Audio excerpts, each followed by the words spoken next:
असीरान हुनैन में हजूर सल्लल्लाहु अलैहि वसल्लम की रज़ाई बहन हज़रत शीमा रज़ी अल्लाह तआला अन्हा भी थी।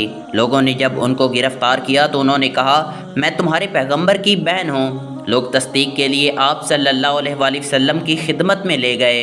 हज़रत शीमा रज़ी अल्लाह तआला अन्हा ने कहा, ए मोहम्मद, मैं तुम्हारी बहन हूँ और अलामत बताई कि लड़कपन में एक मरतबा तुमने दांत से काटा था जिसका ये निशान मौजूद है। आप सल्लल्लाहु अलैहि वसल्लम ने पहचान लिया और मरहबा कहा और बैठने के लिए चादर बिछा दी और फ़रत मुसर्रत से आंखों में आंसू भराए और फरमाया, अगर तुम मेरे पास रहना चाहो तो नहायत इज़्ज़त व एहतराम के साथ तुमको रखूँगा और अगर अपने कबीले में जाना चाहो तो तुमको इख्तियार है।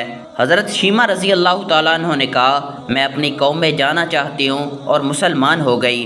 हुज़ूर सल्लल्लाहु अलैहि वसल्लम ने चलते वक्त उनको कुछ ऊँट, बकरियाँ और 3 ग़ुलाम और एक बांदी अता फरमाई।